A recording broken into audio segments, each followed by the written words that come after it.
Everyone, स्वागत है आपका हमारे प्यारे से यूट्यूब चैनल फोकस विथ जेन में। हाँ जी, तो कैसे हैं आप लोग। मैं उम्मीद करता हूं कि आप स्वस्थ होंगे, मस्त होंगे, जबरदस्त होंगे। तो इससे पिछले वीडियो में हमने बात किया था addition and subtraction of root. ठीक है, इस वीडियो में हम बात करने जा रहे हैं multiplication and division of root. तो पहले हम थोड़ा रिकैप कर लेते हैं addition and subtraction of root. जैसे 2√3 प्लस अगर 3√3 है, मैंने क्या बताया था कि एडिशन एंड सब्ट्रैक्शन हम तभी कर सकते हैं जब रूट के अंदर जो वैल्यू है वो दोनों में सेम होना चाहिए। जब रूट के अंदर, दोनों रूट के अंदर अगर वैल्यू सेम है तो हम क्या कर सकते हैं, इसको ऐड कर सकते हैं। ऐड कैसे करेंगे, 2 + 3 एंड √3s। ठीक है, दोनों में से रूट क्या होगा, कॉमन लेकर के बाहर लिख देंगे तो ये हो जाएगा 5√3। सेम सब्ट्रैक्शन में भी ऐसे ही करते, अगर 5√6 माइनस है हमारा 3√6, तो हम इसमें क्या करेंगे, देखेंगे सबसे पहले कि रूट के अंदर वैल्यू सेम है। तो हाँ, रूट के अंदर क्या है, दोनों में वैल्यू सेम है। तो जब रूट के अंदर वैल्यू सेम है तो हम क्या करेंगे, इसको सब्ट्रैक्ट कर सकते हैं। तो सब्ट्रैक्ट कैसे करेंगे, 5 - 3 और दोनों में से √6 हम कॉमन ले लेंगे तो ये हो जाएगा हमारा 2√6 और ये आपका क्या हो जाएगा, आंसर।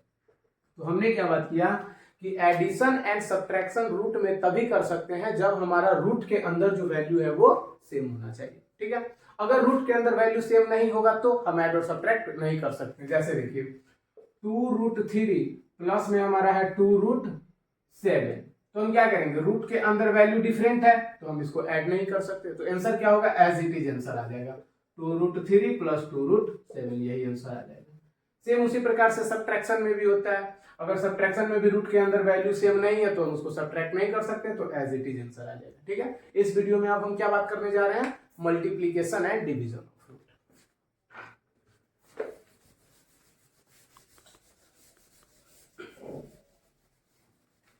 हम बात करने जा रहे हैं मल्टीप्लीकेशन ऑफ रूट। ठीक है, मल्टीप्लीकेशन ऑफ रूट, सबसे पहले हम क्या बात कर लेते हैं, रूट के बारे में कुछ बात कर लेते हैं। ठीक है, रूट का जो सिंबल होता है, रूट का जो सिंबल होता है ये होता है रूट का सिंबल। ठीक है, नॉर्मल, ये क्या है, रूट का सिंबल। रूट का जो वैल्यू होता है वो होता है 1/2। रूट का वैल्यू क्या होता है, 1/2। और रूट जो है वो हम ऑलवेज, रूट जो है ऑलवेज हमारा पॉजिटिव वैल्यू होता है। क्या होता है, ऑलवेज पॉजिटिव। रूट जो है वो हमेशा क्या होगा, पॉजिटिव होगा। ठीक ना, तो हम क्या बात करने जा रहे हैं, मल्टीप्लीकेशन ऑफ रूट। तो रूट के बारे में बात की कि रूट का ये हमारा सिंबल होता है और रूट जो होता है वो ऑलवेज पॉजिटिव वैल्यू होता है एंड रूट का जो वैल्यू होता है वो 1/2 होता है। जैसे देखिए, अगर रूट अंडर ए, अगर सिंपल रूट अंडर ए है तो इसका मतलब ये होगा कि ए पे पावर कितना है, 1/2। अगर रूट अंडर ए इंटू रूट अंडर ए है, हमको क्या करना है, मल्टीप्लाई करना है। तो मल्टीप्लाई करने के लिए हम क्या कर सकते हैं, सिंपल देखिए, ए पे पावर कितना है, ए पे पावर है 1/2 मल्टीप्लाई, फिर यहाँ ए पे पावर कितना है 1/2। तो हम क्या देखे थे, एक्सपोनेंट रूल में हम बात किए थे कि जब हमारा बेस सेम होता है, जब क्या होता है, ए पे पावर m इंटू ए पे पावर अगर n है, जब बेस सेम होता है तो पावर ऐड हो जाता है, तो इसका क्या हो जाता है m + n। सेम यहां भी देखिए, बेस सेम है तो पावर क्या हो जाएगा, ऐड। तो पावर ऐड होगा तो क्या होगा, a पे पावर 1/2 + 1/2, और 1/2 + 1/2 का वैल्यू कितना होता है 1, तो a पे पावर 1 = a, इसका आंसर। ठीक है, हम नॉर्मल भी क्या जानते हैं कि अगर रूट अंडर 5 है और इनटू में रूट अंडर 5 है तो हम सिंपल इसको लिख देते हैं 5। कैसे होता है, सो हमने यहाँ पे बता दिया आपको कैसे होता है कि 5 पे पावर आ जाएगा 1/2 मल्टीप्लाई में, फिर यहाँ 5 पे पावर आ जाएगा 1/2। तो हम क्या करेंगे, एक्सपोनेंट रूल लगेगा, बेस सेम है तो पावर ऐड हो जाएगा। तो 5 पे पावर 1/2 + 1/2, तो ये हमारा हो जाता है 5 पे पावर 1 = 5।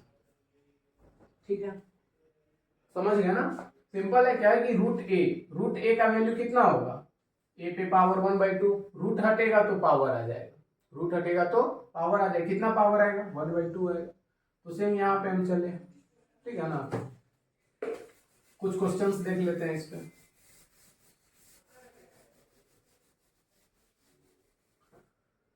क्वेश्चंस में क्या है, पहला क्वेश्चन में हम बात करते हैं √3 × √3, तो इसका वैल्यू क्या होगा 3 आंसर होगा। ठीक है ना। हम अभी बात किए ना कि 3 पे पावर 1/2, 3 पे पावर 1/2 हमारा बेस सेम है तो पावर ऐड हो जाएगा, 3 आ जाएगा। सेकेंड क्वेश्चन है हमारा 4√2 इंटू √2।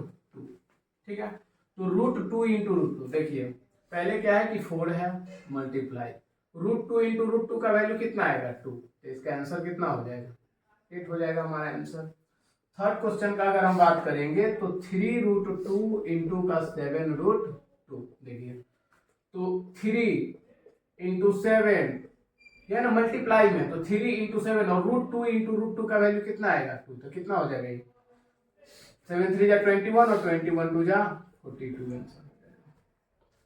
ठीक है, फोर्थ क्वेश्चन देखिए, फोर्थ क्वेश्चन है हमारा 3√2 इंटू 4√6।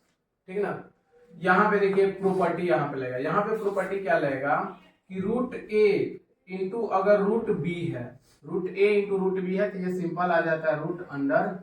ठीक है ना, रूट ब्रेक भी कर सकता है और रूट मल्टीप्लीकेशन के फॉर्म में सेम भी हो सकता है। ठीक है ना, तो √a इंटू अगर √b है तो हम इसको लिख सकते हैं √ab। सेम उसी प्रकार से डिवीजन में अगर जाता तो यहाँ पे लिखा रहता है a/b रूट के अंदर, तो हम इसको ये भी लिख सकते हैं √a/√b, और ऐसा लिखा रहेगा तो इसको हम फिर से ऐसे लिख सकते हैं। ये दोनों प्रॉपर्टी है रूट का। ठीक है ना, कि अगर अलग अलग रूट है उसको मल्टीप्लाई करेंगे तो एक रूट के अंदर दोनों वैल्यू आ जाएगा। अगर रूट के अंदर डिवीजन के फॉर्म में है तो जब रूट ब्रेक होगा तो क्या हो जाएगा, न्यूमरेटर में भी रूट आ जाएगा और डिनोमिनेटर में भी रूट आ जाएगा। ठीक, तो यहाँ भी ऐसा ही होगा। देखिए 3 इंटू 4 पहले आएगा इंटू रूट के अंदर 2 है, रूट के अंदर 6 है, तो ये रूट के अंदर एक साथ आ जाएगा 2 इंटू 6, तो ये आ जाएगा हमारा 3 इंटू 4 इंटू रूट अंडर 12, तो हम इसको लिख सकते हैं 12√12। आप रूट को ब्रेक करके भी लिख सकते हैं, बट यहीं पे आपका आंसर आ जाएगा। ठीक है, तो मल्टीप्लीकेशन में हमने 4 क्वेश्चन का प्रैक्टिस किया। हम उम्मीद करते हैं कि आप मल्टीप्लीकेशन समझ गए।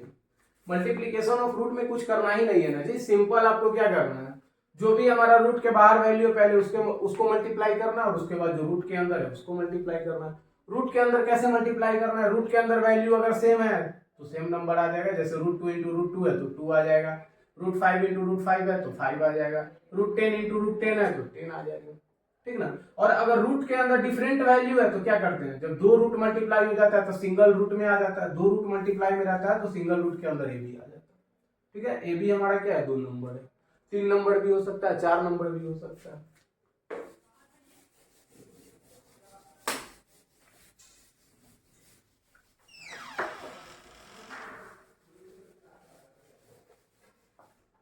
अब हम बात करने जा रहे हैं division of root. Division of root, अभी हम मल्टीप्लीकेशन ऑफ रूट देखें, अब हम देखेंगे division of root. Division of root में क्या है, डिवीजन ऑफ रूट जिस प्रकार से हमारा मल्टीप्लीकेशन ऑफ रूट चल रहा था, तो मल्टीप्लीकेशन ऑफ रूट में हम क्या देखे हैं कि अगर a पे पावर m है और a पे पावर n है, अगर हमारा बेस सेम है तो हम पावर को क्या कर दे रहे थे, ऐड कर दे रहे थे। उसी प्रकार से डिवीजन में क्या होता है, a पे पावर m है डिवाइडेड में a पे पावर n है, तो हम क्या देखते हैं कि डिवीजन में बेस सेम है तो पावर सब्ट्रैक्ट हो जाता है, बेस वही रह जाता है, m माइनस n हो जाता है। ठीक ना, हम a डिवाइडेड बाई b को हम ये भी तो लिख सकते हैं ना a बाई b, ये भी क्या है डिवीजन का ही फॉर्म है। ठीक ना, ये भी डिवाइड को ही बताता है, सिंपल है। अगर c डिवाइडेड बाई हमारा d है तो हम इसको क्या लिख सकते हैं, c बाई d लिख सकते हैं ना। देखिए कुछ एग्जांपल से इसको हम देखते हैं। Example number 1, √3 divided by √3। ठीक है ना, समझिएगा ध्यान से, हम इसको 2 तरीका से सोल्व कर सकते हैं। पहला ये कर सकते हैं कि √3 डिवाइडेड बाई √3, हम इसको क्या लिख सकते हैं, हम लिख सकते हैं 3 पे पावर 1/2, क्योंकि रूट जब हटता है तो पावर कितना आता है 1/2 डिवाइडेड बाई, फिर यहाँ पे हम लिख सकते हैं 3 पे पावर 1/2। देखिए ध्यान से, जब हमारा बेस सेम है, बेस क्या है सेम है, तो जब डिवीजन में बेस सेम होता है तो पावर क्या हो जाता है सब्ट्रैक्ट। डिवीजन में जब बेस सेम है तो पावर क्या होगा सब्ट्रैक्ट, तो बेस यही रह जाएगा और 1/2 माइनस का 1/2 और 1/2 माइनस 1/2 क्या हो जाएगा 0, तो 3 पे पावर 0 इक्वल टू वैल्यू होता है 1। और ये हम कहाँ पे बात किए थे, जीरो एक्सपोनेंट रूल बताता है कि अगर किसी भी नंबर पे पावर अगर 0 है तो उसका वैल्यू कितना आएगा 1। इस तरह से भी हम सोल्व कर सकते हैं एक्सपोनेंट रूल लगा करके। दूसरा ये भी कर सकते हैं कि √3 डिवाइडेड बाई, अगर √3 है तो हम इसको क्या लिख सकते हैं, √3 अपॉन √3। बताए हैं ना कि अगर a डिवाइडेड बाई हमारा b है तो हम इसको लिख सकते हैं ना a बाई बी।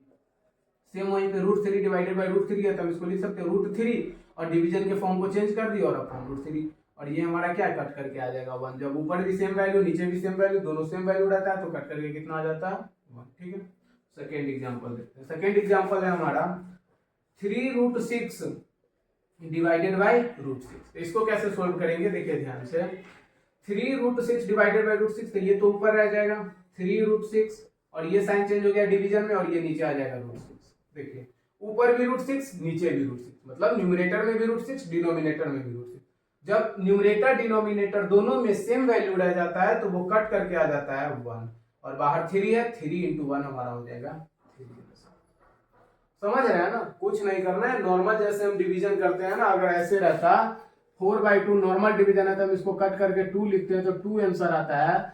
सेम उसी प्रकार से ये भी है, बस रूट लग गया है तो उससे आप डर जाते हैं। रूट से डरना नहीं है, रूट वाले क्वेश्चन में भी कुछ नहीं होता है। सिंपल क्या है, रूट का वैल्यू 1/2 होता है। या तो आप एक्सपोनेंट रूल लगा करके सोल्व कर सकते हैं, या तो आप नॉर्मल डिवीजन मेथड से भी सोल्व कर सकते हैं। ठीक ना, आगे देखिए और कुछ हम क्वेश्चन कराते हैं आपको।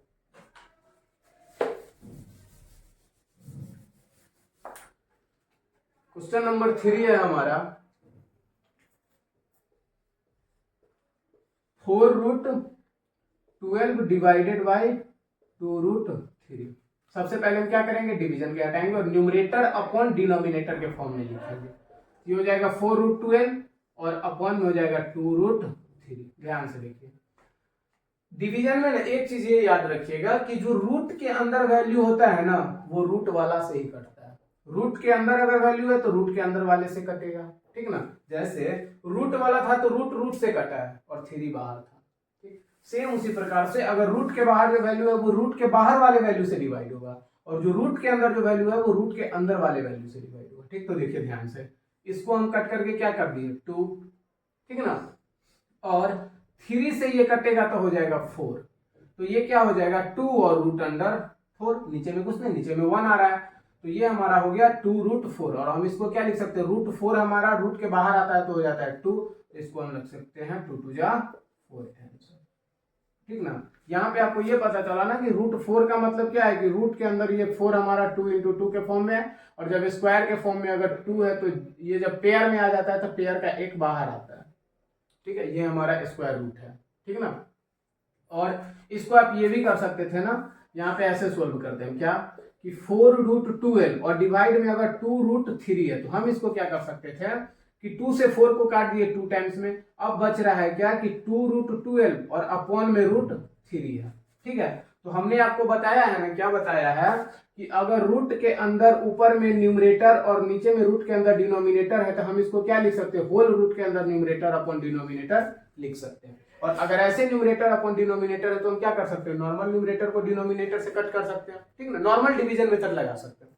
तो यहाँ भी हम क्या कर सकते हैं, हम इसको लिख सकते हैं 2 और मल्टीप्लाई, और ये हमारा होल रूट के अंदर हम लिख सकते हैं 12 अपॉन √3 को 3 लिख सकते हैं, होल रूट में आ गया। अब ये हमारा 3 से कट जाएगा 4 टाइम्स में, तो ये आंसर आ जाएगा 2√4। ठीक ना, दोनों सेम आया ना। यहाँ भी हमारा 2√4 है तो हम इसको क्या लिख सकते हैं, ये भी तो लिख सकते हैं ना, रूट के बाहर आएगा तो 2 × 2 तो 4 आंसर। ठीक, तो दोनों देखिए, दोनों आंसर हमारा सेम आ रहा है। तो रूट का क्वेश्चन हम इसी प्रकार से करेंगे। ठीक है, और क्वेश्चन प्रैक्टिस करा देते हैं, एक दो क्वेश्चन किया।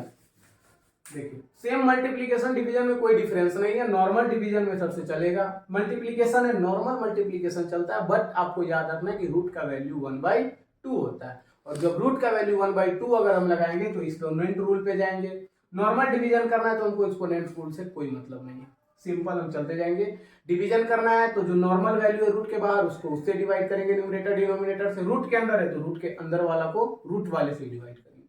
ठीक ना, इतना समझ गए। देखिए एक क्वेश्चन और कराते हैं। 4th नंबर हमारा क्वेश्चन है 6√6 डिवाइडेड बाई 2√6। इसको क्या लिख सकते हो, 6√6 और अपॉन में हम क्या लिख सकते हैं 2√6। देखिए √6 गया सेम है, और 2 से 6 जाएगा 3 टाइम्स, तो हमारा कितना आ गया 3 आंसर। ठीक ना, तो बस यही था आपका multiplication and division of root. Multiplication and division of root में सिंपल हम आपको हर एक तरीका से बता दिए कि आप एक्सपोनेंट रूल से कैसे सोल्व कर सकते हैं, नॉर्मल डिवीजन मेथड से कैसे सोल्व कर सकते हैं, नॉर्मल मल्टीप्लिकेशन मेथड से कैसे सोल्व कर सकते हैं। इससे पिछले वीडियो में हमने एडिशन एंड सब्ट्रैक्शन का बात किया था, इसमें मल्टीप्लिकेशन एंड डिवीजन, मतलब कि आपका एडिशन, सब्ट्रैक्शन, मल्टीप्लिकेशन, डिवीजन, ये 4 टॉपिक जो है आपका मैथमेटिक्स में रूट के अंदर वो खत्म हो गया, ठीक ना। तो आज के लिए इतना ही बस। जो भी पढ़ाया ध्यान से एक बार इसको, अगर नहीं समझ में आया तो फिर से रिपीट करके देखिए, ठीक है। तो आज के लिए इतना ही, और हम उम्मीद करते हैं कि आप लोग पढ़ाई जरूर कर रहे होंगे। हंसते मुस्कुराते रहिए और पढ़ाई जरूर करते रहिए, क्योंकि काम पढ़ाई करने से चलेगा, मुस्कुराने से नहीं। Thank you.